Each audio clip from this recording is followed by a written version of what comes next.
Welcome to AP Exam Review with Flint. Today I'll cover some icebreaking news, as we always do. If you're unfamiliar with this is just I bring up some news that I think was interesting and maybe relevant for this specific topic, and we can kind of talk about it, get into the groove of things.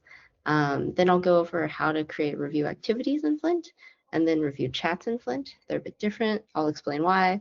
And then I have some teachers who have agreed to come and share how they've been using Flint for review, and we can have like a longer Q&A session at the end. Yeah, and the recording will be available later, and questions are welcome at any time.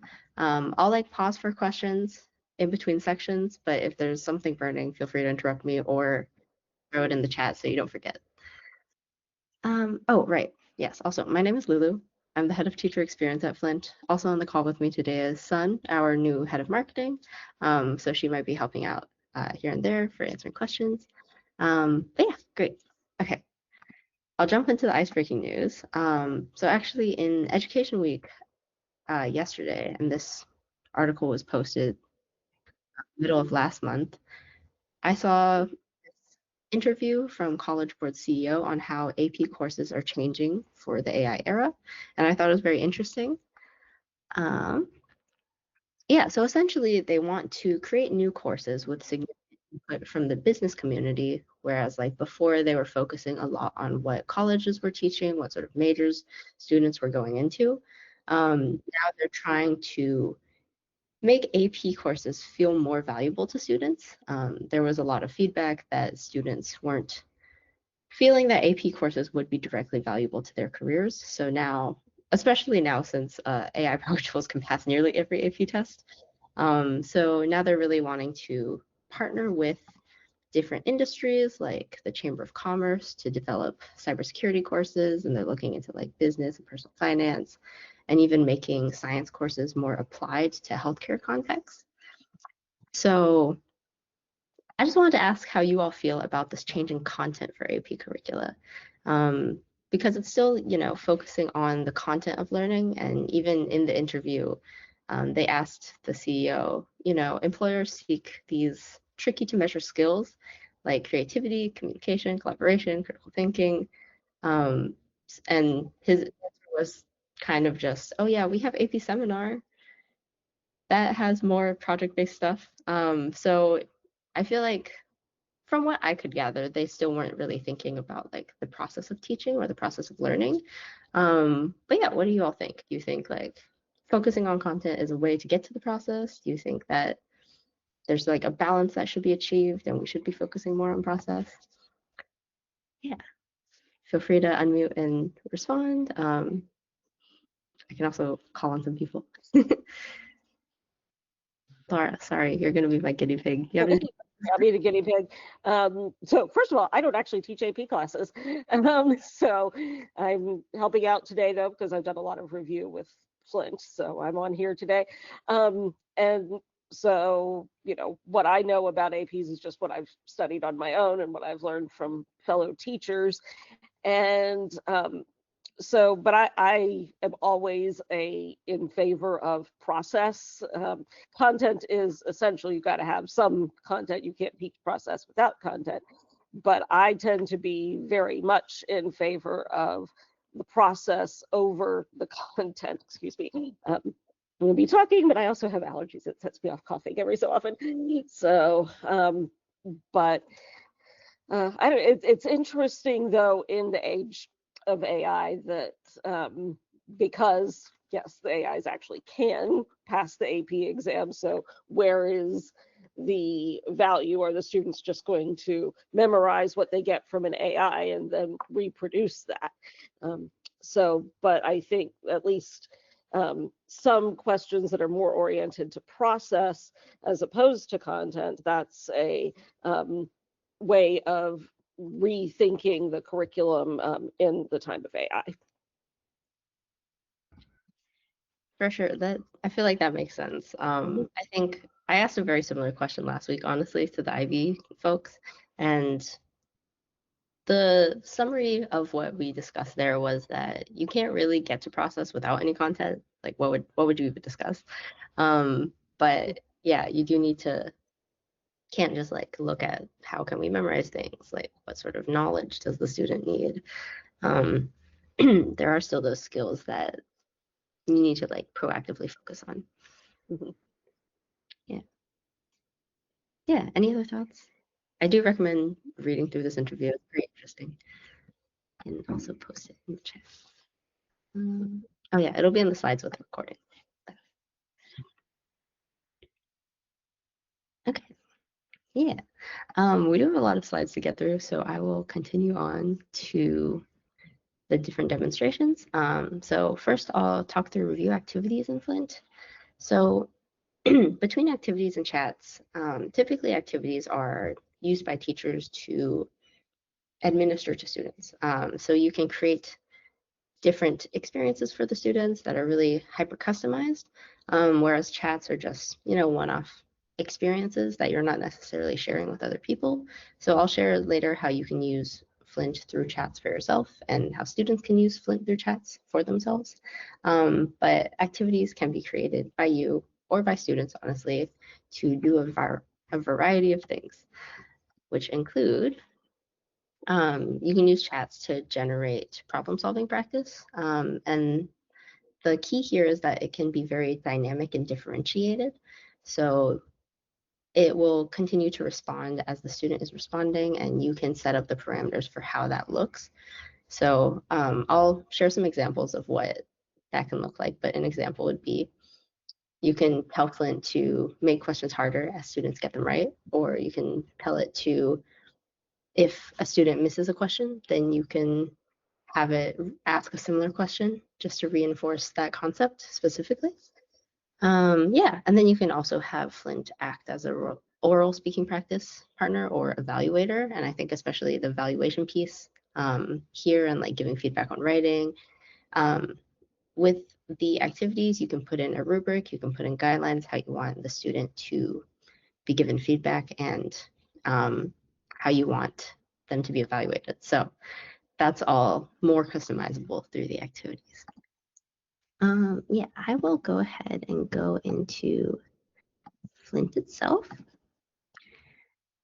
So yeah, we're going to skip past this top part with the chats and go to activities first. And in my first example, I'm going to do some problem solving practice. So here it's starting the build with Flint chat, where Flint is going to ask me a bunch of questions about what I want this activity to look like. And I can work with it kind of like a brainstorming partner. And together we'll build the actual activity with the preview on the right. Apologies for the construction if you can hear that. And I'm going to go ahead and put in this prompt of I want Flint to create question by question multiple choice practice for AP Chem students. And so I also added a practice exam in here for it to reference. Yeah, so this is just, a typical practice exam.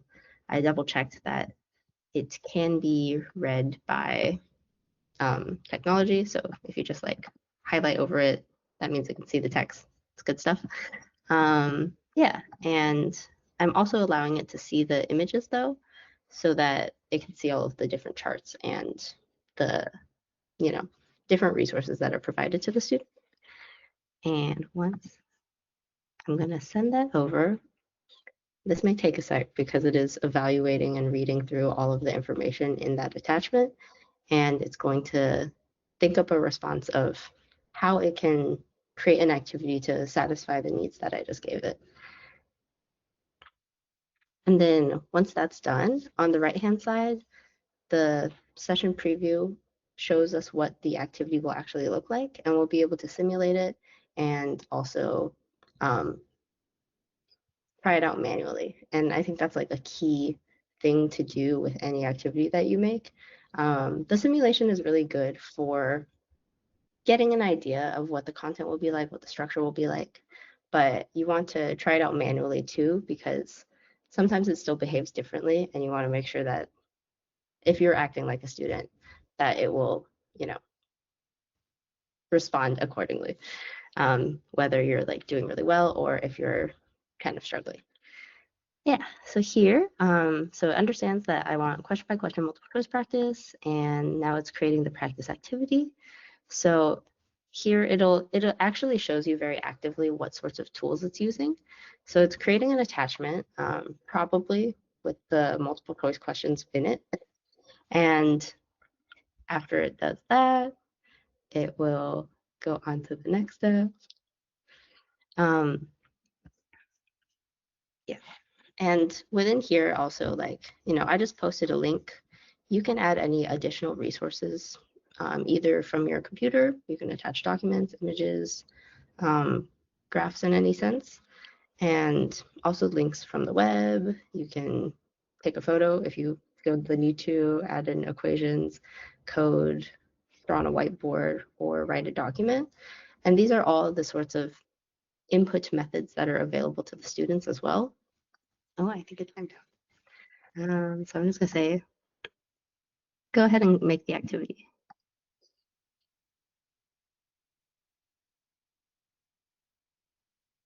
Maybe my connection is slow today. But yeah, those are all the different input methods that are available to students also when they're having chats with Flint. So you can tell them like, hey, you can still write your work on paper since that's what a lot of AP exams might require, and then send it to Flint to have it evaluate them, and really make it feel more real in that sense as well.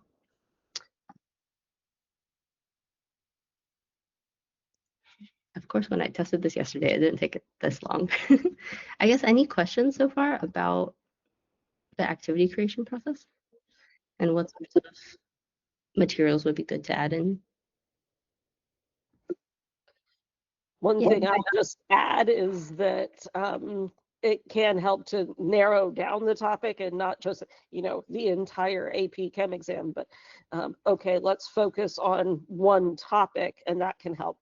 And also, I really do like, and I'm sure Lulu's going to get back to this, but um, having Flint adjust the level of questions as you go based on, is the student feeling confident or less confident? That's a great feature. Mm-hmm. Yeah. Thanks, Laura. Go ahead, Amy. Yes, hi. So I was wondering if Flint has any plans to kind of preload some of the AP content, since it's consistent, obviously, across the nation. Is that an option? Mm, that's a good question. We don't have that. We've been asked like about, I guess, a question similar to that with like, will different course content like Common Core curricula be uploaded into Flint?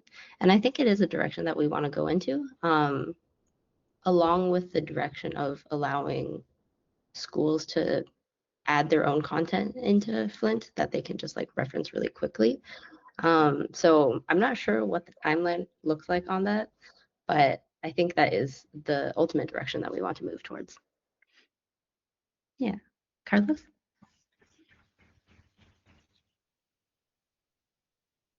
Oh, you're still muted, Carlos. Sorry. My students in AP Spanish literature, they are asking me for more practice for the MCQs. And I was wondering whether Flynn can actually not only create assessments based on the writing, but also can create some listening activities that they can listen to. But I do wonder how, whether I need to feed Flint or show Flint, I don't know, some listening or some audios that I have, and then it would create based on those ones, or would it just create new ones out of, I don't know where? Yeah. So you can do either. You can have, Mhm. I don't know who is hammering right now. You can have Flint generate what its best guess at questions are, or you can give it a specific set of questions to use, and Mhm. then it can ask the students those specific questions. And even if it's like doing those specific questions, it's still like using its reasoning to explain to the students like why B is the correct answer and not D or something like that. So that can still be useful in that sense. But actually, the next example that I was going to show is for world language and listening activities. So I will also. Okay, perfect. I'll wait then. Thanks. Yeah. Okay. So I think maybe because I'm also on this call, Flint is like not having it right now. So I will share, not this one, this example. This is the same activity. I just made it yesterday. And through here, I can show you kind of what it was able to create. So I also asked it to make questions harder as students get them right. And here's what it wrote for me. So right now I'm looking at the build manually. These are the settings on the back end for this activity. I didn't write any of this. This was all generated through this chat with Flint. And I just asked it to make the questions harder so students get them right. If they get a question wrong, ask them to do another similar question. And I gave it the same resources as earlier. So it even like understood that I wanted an adaptive learning approach, and it was able to make different guidelines for that as well. And yeah, and here's on the right-hand side how you can simulate how that looks. So I asked it to use the AP scale to give students a sense of what that would be like. And here we can look at, what maybe a qualified response would look like. Here's where Flint will generate the back and forth. So you can really quickly get an idea of what the activity might look like and how it will do its explanations. And then, yeah, I would also just recommend trying it manually as well. Great. Okay. I really don't know what is going on today with all of the construction. But yes, so to show you all the language example, so I went down the shortcut route of I want Flint to speak a world language with my students. And then I asked it to simulate the interpersonal speaking portion specifically of the AP Spanish exam. And then I provided it this prompt from College Board that has like the scoring notes and the actual sample prompt. And then, so from here, it actually searched the web to better understand what the Spanish exam is like.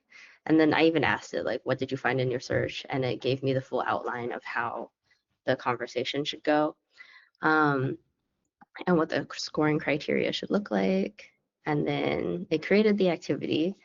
And here we can see that, it's both written and spoken. But for this actual activity within the exam, students just listen to the prompt. They have like the page with the prompt. So what I'm going to tell it now is to, oh, sorry, I was sharing the wrong tab. Yeah, so I gave it that resource and I asked it for what it found. And it created this activity that's both speaking and reading, but I want it to be speaking and listening only. But I still want it to provide the students the prompt. So I'm asking it to add that in as an attachment so that they can read that portion. But the rest of the activity, they'll have to practice their listening skills and also their speaking skills. So now it's going to go ahead and update that for me. And now you can see when we start this here, it doesn't have the text here. The students only have the option to respond by speaking as well. And if we continue this conversation, it will only have the speaking when it's responding to students. Yeah, and also this is also a request that I like to make it sometimes. But I say before you start, give students a couple topics to choose from, then generate a prompt based on the topic chosen. This way, because in here, it's starting off with a very specific topic, but this way students can come back to this and practice the same activity multiple times, and they can choose a different topic every time. So this one activity can actually provide them I think usually it does like 3 or 4 different options, but you can ask it to generate more as well. Yeah, and I have the example of what this looks like. Full caveat, I don't actually speak Spanish, so I just tried my best to respond here. But this is kind of what the student experience looks like. So once I've responded once,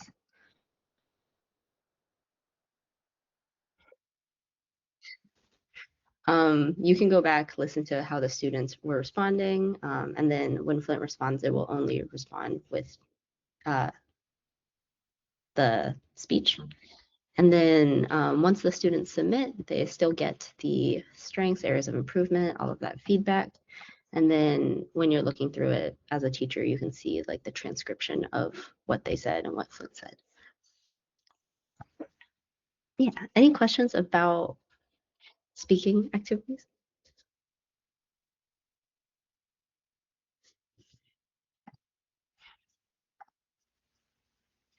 Great, yeah, awesome. Okay, and then, so in general, to summarize, let me make sure the right tab again. Okay.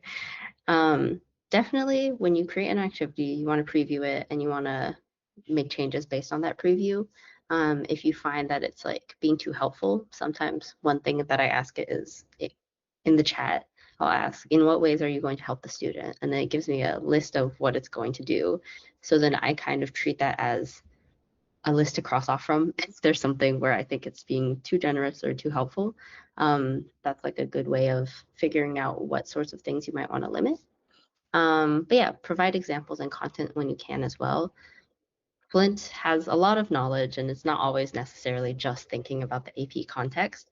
So if you can provide examples of what the test structure looks like, of what kinds of questions you want it to ask students, that's always really helpful.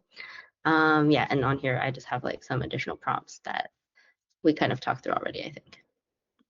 But yeah, and on the right-hand side here is actually a template.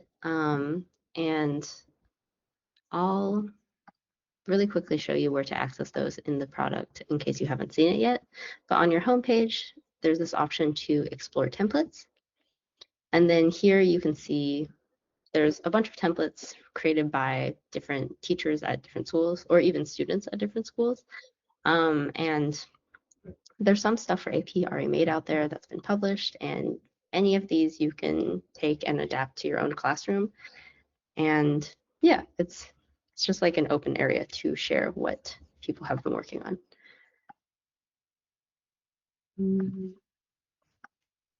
Okay. And just a quick note, I won't walk you all through this again, but students can create activities too. Typically, we're seeing this happen for like if students are creating activities for themselves to use multiple times. So if they want to continue practicing something, an activity would be great. Or we've also seen them create activities for their classmates, and it's like great for study groups or even clubs if they're trying to, if they're a club leader and trying to help students out. But yeah, I know for AP especially, students like to kind of band together and help each other out, find more resources for studying. So you can also encourage them to do this. Yeah, and for example, this template on the right here, it's one of our most popular ones. It was actually created by a student, and he went to the trouble of finding all of these examples, uploading all of the different guidelines for the different AP Lang FRQs. So yeah, maybe encouraging the students, especially at the AP level, to build their own AI tools can be really fruitful for them. Okay. So any questions about activities? How to set them up? How they can be used?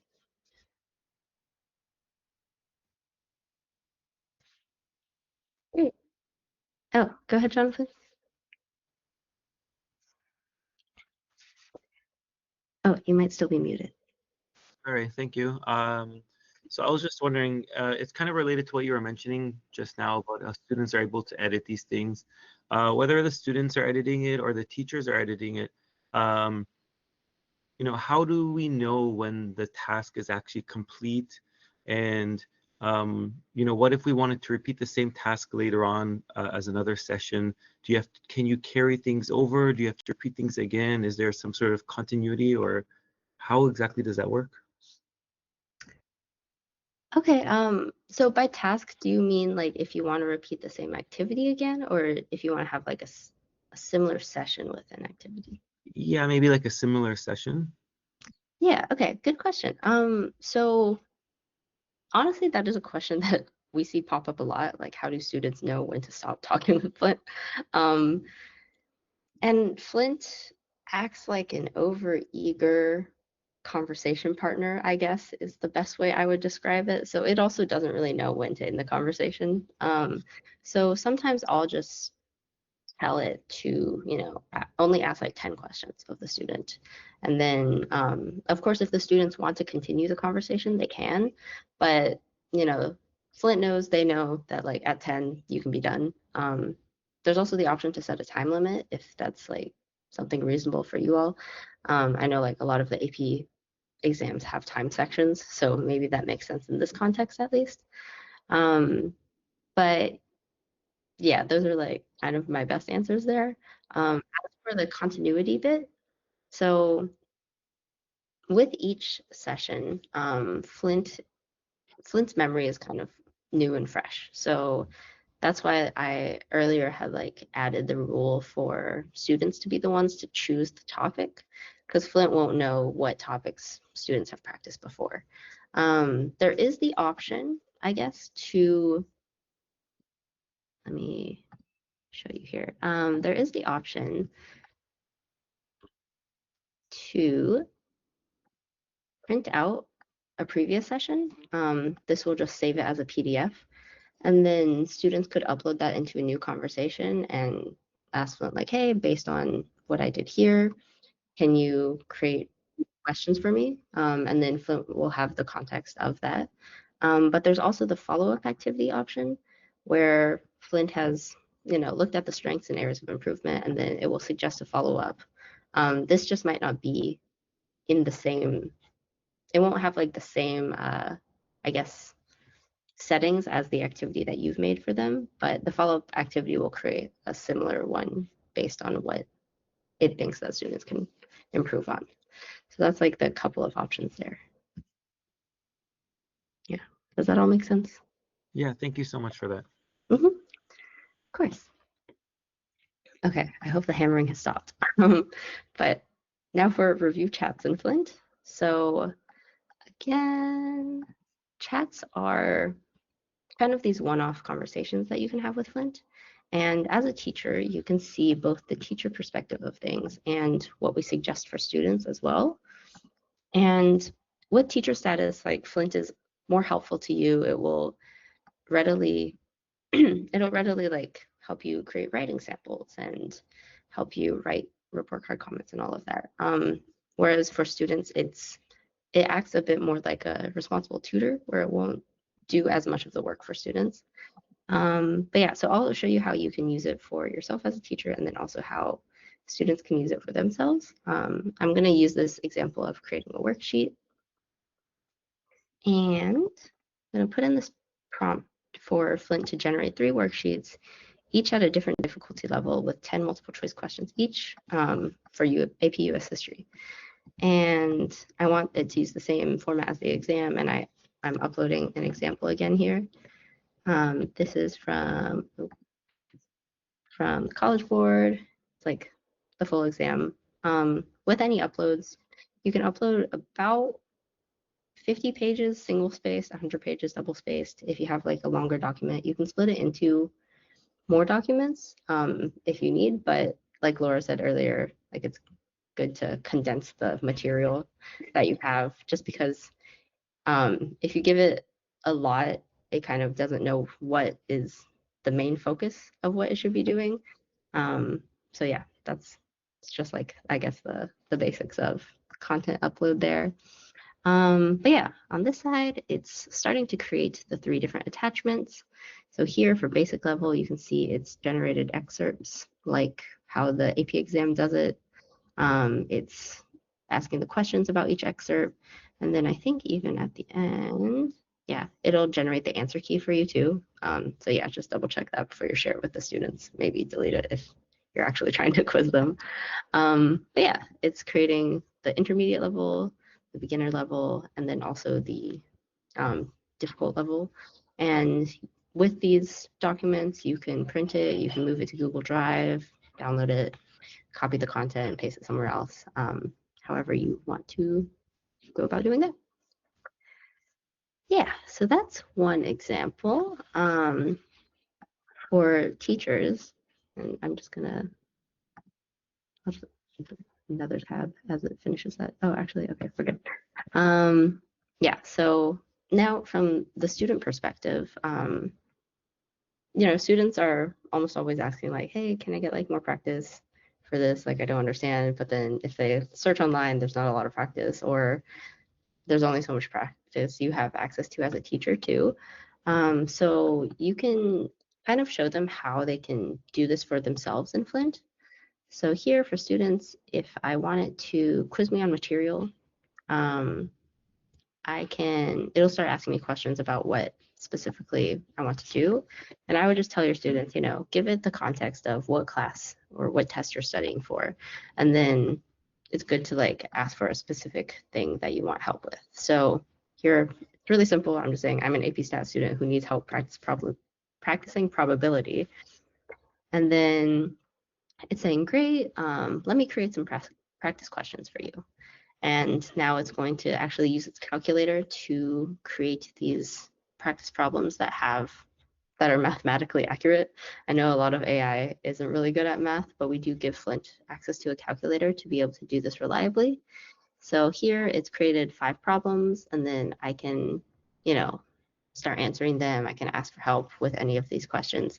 It's a bit more free form than the activities, but this is really good for students who need help with very specific things that maybe you can't build activities for each and every one of them.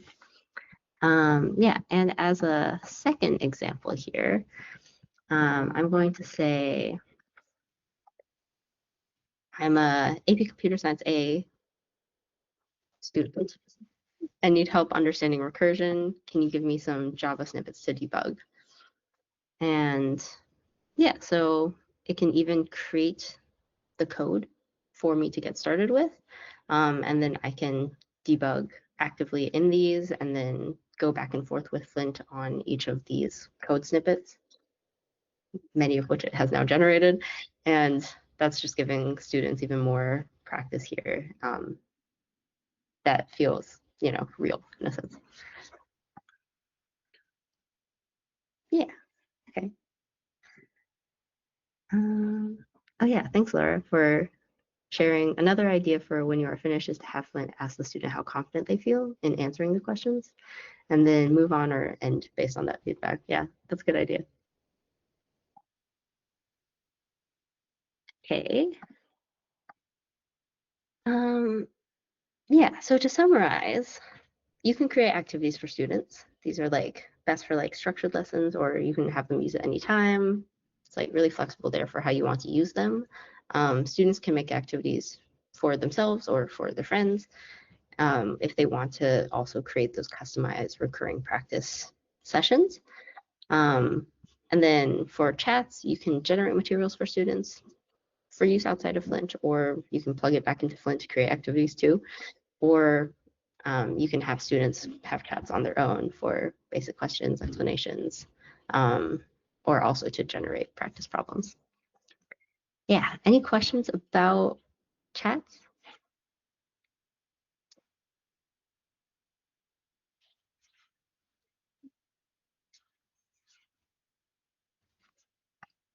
Yeah, go ahead, Jonathan. Sorry, thank you. Is it only available in English? What about for students who, English isn't their primary language? Are they available to use other languages while chatting with the chatbot? Yeah. So the chatbot can understand a bunch of different languages. So if you start off in a language, it kind of sets the tone for the rest of it. So yeah, for example, here, if I said 我只会讲中文，我们可以用中文谈吗？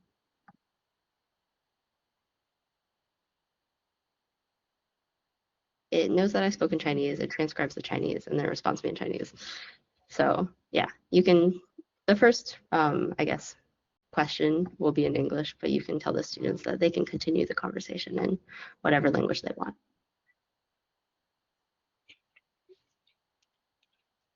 Okay, so Kate is saying she's an AP Lit teacher and has struggled with Flint writing too much on student feedback, even though You have asked not to give students the wording. Oh yeah, there used to be a continuum bar at one point. Where is that end? Do you have any idea how to limit the feedback? Yeah, that's a good question. And honestly, it's also been something that we've been struggling with. We used to have what Kate is referring to as a helpfulness slider for how helpful the AI should be. But we realized that, it was giving teachers kind of a false sense of security, honestly, because how do you define like helpfulness in every context? And it kind of varies based on what the goal is actually. So that's why with the chat interface, we're just like having it where you can ask it how it's going to be helpful and just give it more specific ways that you want to limit its helpfulness. But Kate, I can send you some resources on. We've like had a campfire session before on writing, and kind of talked about different ways on how we can limit this, and also in general, like I think it kind of just takes like some like emphasis with Flint. It's interesting because you're taking an AI whose main goal for its creation was to be helpful to people, and honestly like just generate a lot of writing, but we're telling it not to. So it is kind of a struggle, but I can share some more resources on that.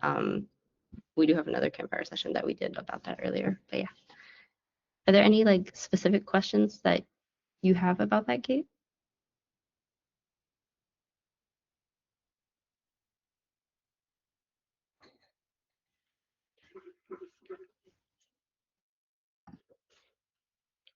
Okay. I'll throw something in there on this one that, hi Kate, Kate's at my school. Hey. So this may not be so much for writing, but maybe some others of you would find this helpful, but forcing Flint to restrict the length of its comments to like a couple of sentences or something like that is a good way to sort of tone down the helpfulness. And also, I mean, I think then this would probably lead into what I was about to talk about, Lulu, but that, of course, having a huge block of text from Flint and reading that is not always necessarily the best way to review. It's probably going to be better to have the students do something and the students have to and then get feedback on that from Flint as opposed to saying, hey Flint, tell me about this. So I mean, Lulu, I could move into my little example if you would like. Yeah. I do want to plus one your comment on having it be more concise though. That from what I've seen helps with the writing. And may I just break in really quickly? Thank you, Laura. Yes, I agree. That's definitely helpful. And I would appreciate that information, Lulu. I know that this has continued to be a challenge. I'm also the department chair, and it's one of the things that's dividing the department a lot because there are a lot of department members who don't want to use Flint because of the help that it's giving. But I now, like, I guess it seems pretty basic, but what you explained is helpful, that what we're actually telling it to do is what telling it not to do is what it was trained to do. So we're going against the very idea of what it is. So that's, yeah. Okay. Yeah. I'm also happy to meet with you one-on-one about this later if you want. All right, perfect. Yeah. No, that's definitely helpful. Thank you. Yeah, of course. But yeah. Thank you, Laura. Sorry to interrupt. No problem. Yeah, Laura was one of the teachers who volunteered to share how she's been helping students review for various exams. So take it away.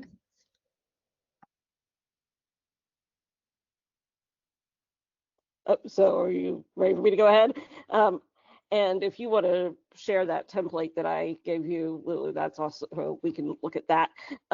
So as I was saying, like it, when it comes to content, as opposed to the skills, although this kind of helps with the skills too, but when you, like, students will ask, can it tutor me on the Civil War, something like that. Yes, of course it can. If they say tutor me about the Civil War, it's going to like start spewing pages of information. And at that point, it's like, well, go reread your textbook. And we know that's not the best way to review. One thing that I sort of figured out recently was to sort of switch roles and have the real student pretend to be the tutor and have Flint be the student. And so I thought of that as a reverse tutor. And when I first set that up, I mean, it was pretty good. But one thing I found that was also very helpful, because the students are going to make mistakes. And if Flint is the student, they don't know that their tutor is making mistakes and they don't feel like they can respond to that. So I said, okay, I want Flint to have two personas, which I think personas are one of the best things that AI can do. When you have the AI take on a persona, that's just really, really helpful. But I said, take two personas. One, you're the student who's getting tutored, and two, you are also the fact checker.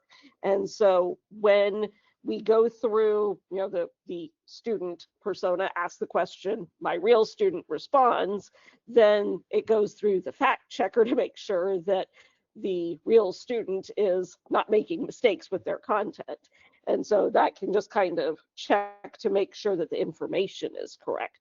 And that seemed to be a very effective way for the students to review. When I've tried that with my students in an astronomy class, they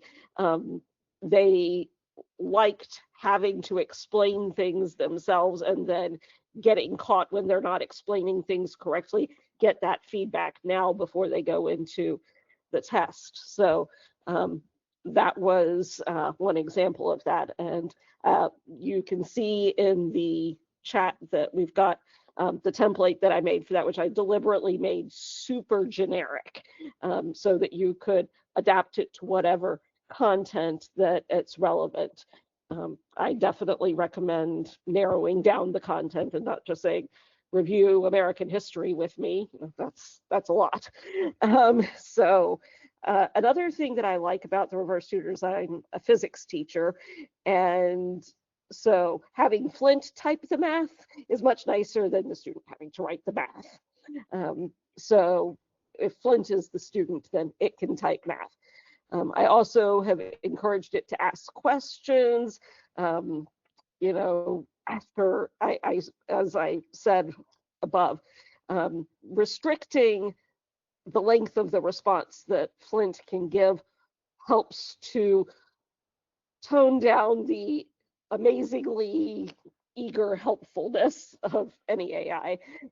So I really am a fan of restricting the length of the responses. But this has been a good thing. I mentioned I love personas. I simulated, I'm a physicist, but I also studied history. And so I simulated a chat with Henry Clay. And so that was a really good way to be looking at the issues in the United States prior to the Civil War by talking with him. What were his views? You could have another persona come in and represent his opponent's views, and you can see the differences, or you could ask can you explain to me what the difference is between the way y'all are thinking? That can also work for literary characters, stuff like that. So I am a huge fan of persona chats. That's awesome, Laura. Yeah. I think also just like in general, the concept of where students need to be the ones like actually coming up with the information and like figuring out how best to explain it. They say that you've really mastered something when you can explain it to someone else. So this is genius. Yeah. That's exactly what I was saying. I think we all know that that's true, that that explaining something to someone else is one of the best ways to study, and explaining it to someone who doesn't mind being the student. Like, I used to do this to my college roommate. I'd be sitting there explaining things to her and she's going, I don't really care about this, Laura. But, you know, Flint is happy to listen to explain things, and that's one of the best ways to learn. Yeah, yeah. Awesome. Are there any questions for Laura about how she did this, what other things she's been doing with her students? Yeah, the template is available to anyone, by the way, so you can copy it to your own workspace and you can tell it to do a specific topic or just give it to your students as is.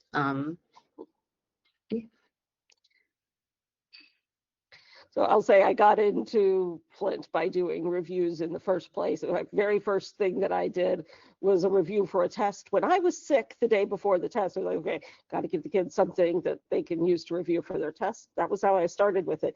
And one thing that I liked about it also, not only was it an easy way to get into AI, but it was one that I didn't feel like there's like a possibility of cheating too much, because like you're reviewing, you are trying to get that information. You want the students to be told things, you know, when they're reviewing. So it's like, okay, well, I'm not going to worry about them copying something else because they're reviewing on their own. And so I do like to have it done as an activity that I create just so I can see what they're talking about. Amazingly, it even gave me reports like some of your students seem to be suffering from some test anxiety around this. I was like, oh, interesting. So I had conversations with my students after Flint told me that they had test anxiety. Yeah, yeah. I think I remember you telling me that Yeah. they like looking through their responses also just helped you know like what you needed to emphasize more and like your lesson planning and like especially like for next year, it's like also Right. helping you be better as a teacher. Yeah. Exactly. Yeah. Awesome. Thanks, Laura. Mm-hmm. I also asked David Sainsley, hopefully I'm not saying your name wrong, from Marlboro to share how he's been using Flint to help his AP Spanish students practice for the exam. I think I see. Yes, Yeah. I'm here. Awesome. Yeah. Feel free to go ahead. Hello, good morning, everyone. Yeah, so I will acknowledge that I learned some great things today about how you uploaded the actual test and the rules and the rubric so that the AI could just create something that was really formatted for the exam. For me, up until now, I have been using uh, Flint. So I would just, for instance, give it like just like a scenario, right? So let me just look at some of the things that I have right here. Yeah. So for instance, I could, there's an option to have Flint debate with your students. Yeah, so I had my students debate the use of artificial intelligence and in schools and how that affects academic integrity. So I'd ask Flint to have one side, and then I ask my students to also ask to defend their position. So that was good. There were some limitations because they felt like the AI was just like really sticking to one point, and so moving forward, I will see how I can maybe have it not being as rigid. But the AI was definitely responding to their arguments as well. And then I would also give just some more specific scenarios linked to some readings that we've had. Because one thing for the dialogue is that with the material that I use, I am very limited with the amount of exercises that I can give that are a model after the AP exam. And so thanks to Flint, I can create a very specific scenario based on some readings or cultural conversations that we've had on different topics. But now that I know about how you can really frame the exercise, like limit the 20 seconds, for instance, per student, I mean, per response, and the number of responses overall, I think that will be even better.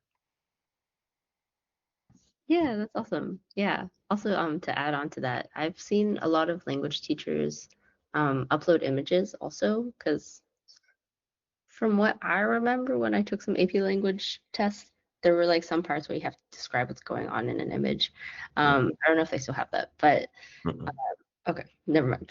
Yes. Yeah, you can like upload any sort of materials and have students talk about them. So, yeah, sometimes that's images, sometimes, like you said, you can have like the excerpts and the actual articles even, and have them talk about that as well. Yeah, that's great.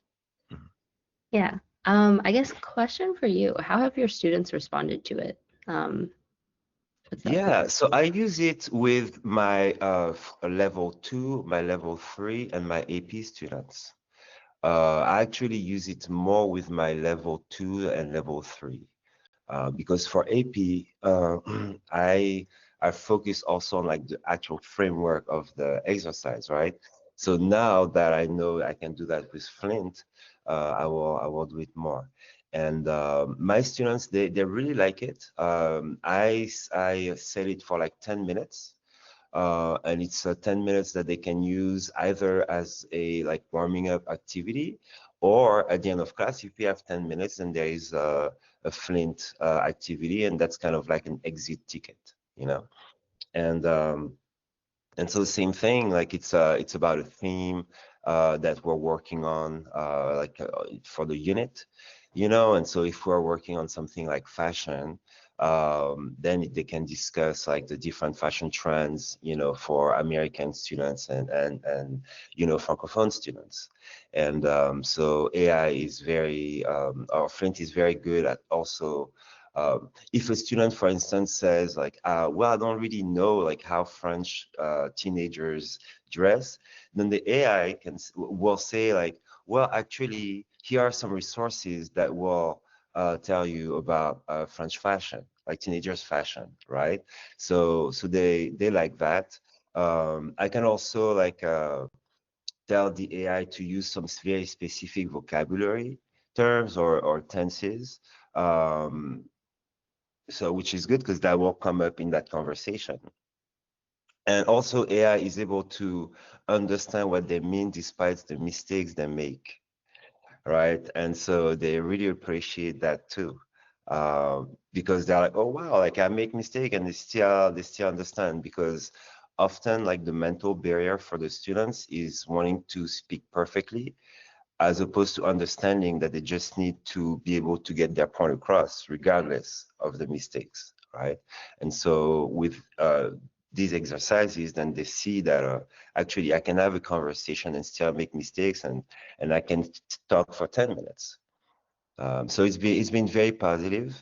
They really like it, and also they appreciate the uniqueness of every student's experience, because all of them will have a conversation that will be slightly different, even if the starting point is the same. And then lastly, another thing that they really like is the ability to have access to it anytime, anywhere. Because sometimes when you do these activities in class, students are a little shy, you know, like talking in front of others and so on. So this is something that then from home they can do. And so that flexibility is also appreciated. Yeah, yeah. And I think on top of the flexibility, like what I've heard from a bunch of teachers is they they're really happy that they can provide a tool where, it's like sanctioned by the school. The students Mm, don't feel like they're like sneaking around and just like mm, using it, even like unsure if this is going to be like considered cheating or like all that. So they're really grateful for the fact that, like Flint has the guardrails, the school likes that it has the mm, guardrails, and they're allowed to use it. mm, mm, Yeah. Yeah. Thanks, David. mm. Uh, any questions for David or if anyone else wants to share what they've been doing as well.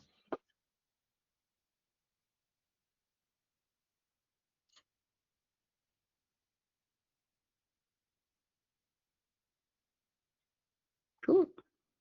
Yeah. If not, I have a couple slides to wrap up the session. So the upcoming couple sessions, admittedly, have not been scheduled yet. I will get on that. But we'll probably do one for social studies next week. And then we're thinking curriculum coordinators or ed tech integrators for the week after. Kind of, yeah, focusing on a specific subject and then also focusing on like, I think the more like instructional design side of things and how Flint can help there. And then if you want to get notified when a new session is scheduled, you can subscribe to our Campfire calendar here on the left. And then also if you want to continue this conversation with other teachers, we have this Facebook group where you can ask questions. Our team is also pretty active in there and we can respond if anything comes up as well. But yeah, as I said at the beginning, the recording will be posted soon. For those of you who are here, you'll get an email about it, but it'll be on our website at this link. Yeah, and I'll just leave these up in case anyone needs them. But any final questions for me or thoughts, comments, concerns?